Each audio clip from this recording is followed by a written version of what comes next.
ሰላም ጤና ይስጥልኝ። ወደ ደቡብ ሜድ እንኳን በሰላም መጡ። እኔ ደቡብ ነኝ።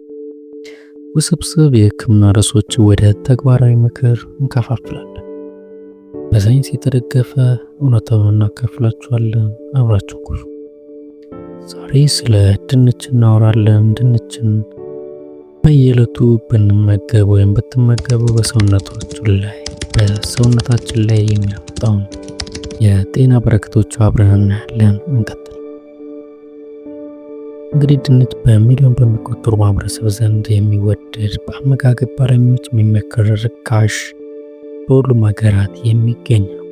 ግን በየቀኑ ድንችን ብንመገብ ሰውነታችን ላይ ምን አይነት ለውጦች ይከሰታሉ? እነዚህ ለውጦች አስበው ያውቃሉ? ልናጋራዎት ነው።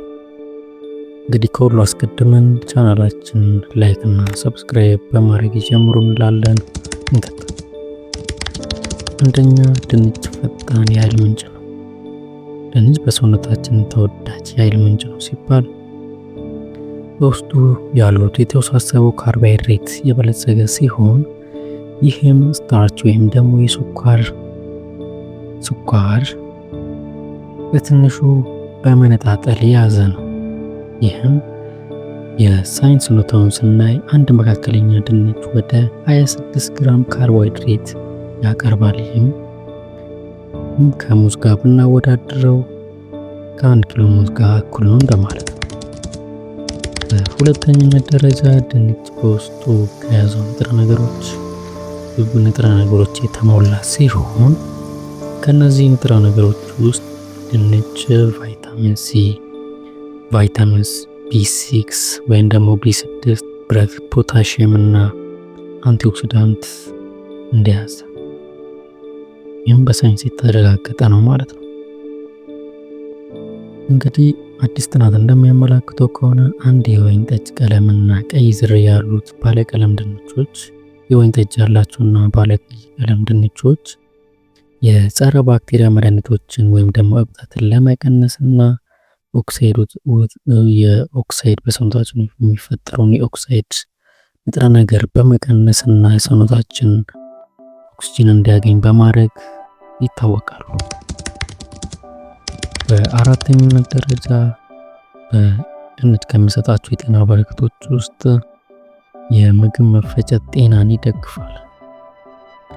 ይህ ማለት የተቀቀለ ወይም ተፈጭቶ የሚጋገረው ወይም ደግሞ ከተቀቀለ በኋላ እንደ ቂጣ የሚጋገረው ድንች በውስጡ ብዙ ስታርቾችን ይዟል። ይህ ማለት በሰውነታችን ውስጥ የሚገኙ ጥሩ ባክቴሪያዎችን ለመመገብ እንደ ምግብ ሆኖ አንጀታችን የተመገብናቸው ምግቦች አብዞርብ እንዲያደርግ ያግዛል እንደማለት ነው። በድንች ውስጥ ያለው ስታርች። በአራተኛነት ደረጃ ድንች ዝቅተኛ የደም ግፊትን ወይም ደግሞ የደም ግፊትን ባላንስ ለማድረግ ይረዳል።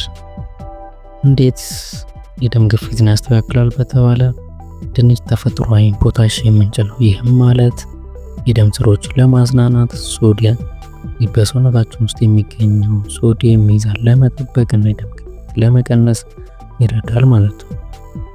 አንድ የተጋገረ ድንች ከሙዝ የበለጠ ፖታሺየም እንዳለው ያውቃል ብለን ተነጋግረናል። በአምስተኛው ደረጃ ድንች ክብደትን ለመቀነስ ወይም ደግሞ ሚዛንን ባላንስ ለማድረግ በጣም ይረዳል። እንዴት ክብደት ለመቀነስ ይረዳል ከተባለ ቅድም ከላይ እንዳለው አንድ የተቀቀለ ድንች ብንወስድ በጣም በውስጡ ብዙ ስታርቾች አሉ ብለናል። ያም ማለት ከተለያዩ ምግቦች ጋር አንድ ላይ ብናዋህዱ ጣዕም ይሰጠናል ለማለት ነው። ለምሳሌ ከሩዝ ጋር፣ ከፓስታ እና ደግሞ ከስጋ ጋር አንድ ላይ ተደባልቆ መስራት ይቻላል እንደማለት ነው። ይህም ማለት ስታርቹን በመቀነስ ሚዛንን ባላንስ ለማድረግ ሁላችን የጥጋብ ስሜት የተሰማ መስሎ እንዲሰማን ያደርጋል ማለት ነው። ከተለያዩ ምግቦች ጋር ማዋሃድ ስለሚቻል። በስድስተኛነት ደረጃ ድንች ለጤናችን የሚሰጣቸውን ጥቅሞች ስናይ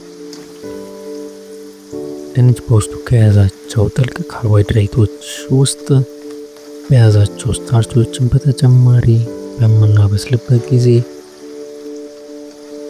ወይም ደግሞ በምንጠብስበት ጊዜ ቅቤ ባይበዛበት ወይም ደግሞ ከአይብ ጋር ባይቀላቀል ይመከራል። ለምን ከተባለ እነሱ በራሳቸው ብዙ ስታርቾች ስላላቸው ሰውነታችን የስታርች ቦምብ በሰውነታችን ውስጥ እንዲፈጠር ይህም ደግሞ ለሰውነታችን ኃይለኛ የስኳር ይዘት እንዲኖር ያደርጋል። ስለዚህ ድንችን ከነዚህ ንጥረ ነገሮች ጋር ደባልቆ መጥበስ ብዙም አይመከርም ማለት ነው።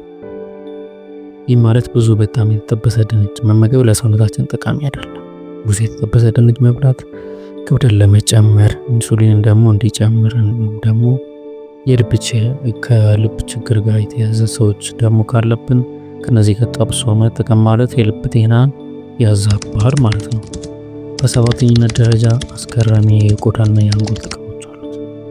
ያም ማለት ድንች በቫይታሚን B6 የበለጸገ ሲሆን ይህም ለአንጎል ስራ እና እንደ ለአንጎል ስራ ሴሮቶኒን ወይም ደግሞ ዶፓሚን የመሳሰሉ ሆርሞኖችን ለማምረት እንደ አንዱ ግብዓት ሆኖ ያገለግላል። በተጨማሪም በሰውነታችን ውስጥ አንቲኦክሲዳንት ባህሪ ስላለው ይህ አንቲኦክሲዳንት ባህሪ ደግሞ ለቆዳችን አስፈላጊ ነው። በፀሐይ ለሚጋለጡ ሰዎች ሁነኛ መፍትሄ ነው ማለት ነው። በስምንተኝነት ደረጃ የደም ስኳር ሚዛንን ይጠብቃል። ይህም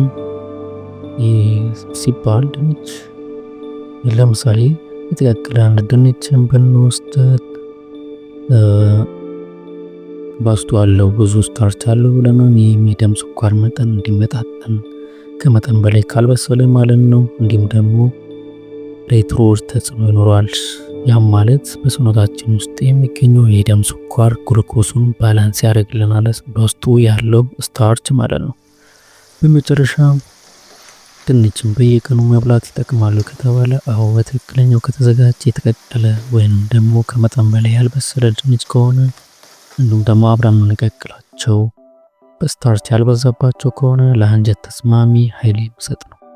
እንዲሁም ደግሞ ለአእምሮ ለልብ በጣም ጠቃሚ ነው ማለት ነው። በቀን አንድ ድንች ጉልበትን ለመጨመር፣ የምግብ መፈጨትን ለመጨመር፣ የልብ ጤናን ለመጨመር ያገለግላል ማለት ነው። ደግሞ እናመሰግናለን። መልካም ጊዜ